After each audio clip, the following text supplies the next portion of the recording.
Tian Hao glanced at Lu Jinian wordlessly. Finally, he sighed in defeat and pulled her into his arms, preventing her from moving. "It's late, let's sleep." Lu Jinian's embrace miraculously calmed Tian Hao's ruffled heart. Even though they were separated by a thin layer of clothes, she could still feel his warmth. The candles cast a faint warm glow on the room, and as she rested her head on his arm, she could hear the strong thud of his heart, giving off a sense of security. In her mind, she couldn't help thinking of what had happened recently.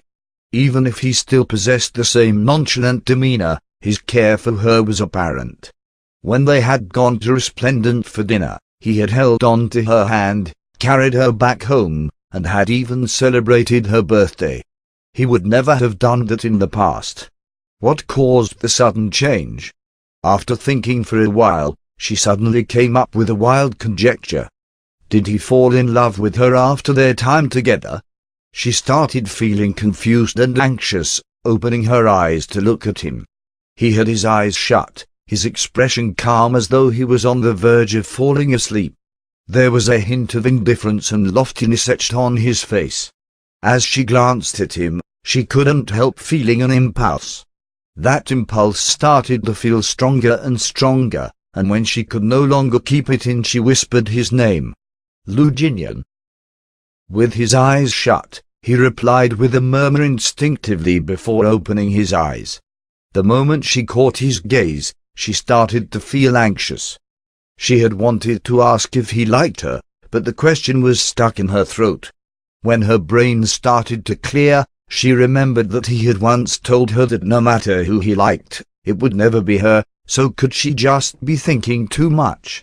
When he realized that she wasn't going to react, he frowned, asking, "What's wrong?" When Tian Hao finally came back to her senses, she looked at him, her mind confused. She randomly found an excuse. "Are you tired?" With the woman he loved in his arms, how would any normal man be able to fall asleep? In a clear voice, Lu Jinian said, "No." He asked again, "What's wrong?" After a moment of silence, she asked again, "Can I ask you a question?" "Ask," Lu Jinian replied instantly. Tian Hao started to feel her heart quicken. She gripped onto the blanket before asking, "In what ways am I not good enough?" Her question threw Lu Jinian off guard, leaving him speechless. In his heart, she was the most perfect being in the world. Tian Hao started getting more nervous from his silence, hence she decided to explain herself, relieving the tension. "It's like this. Jiam, you once told me that you have someone you like.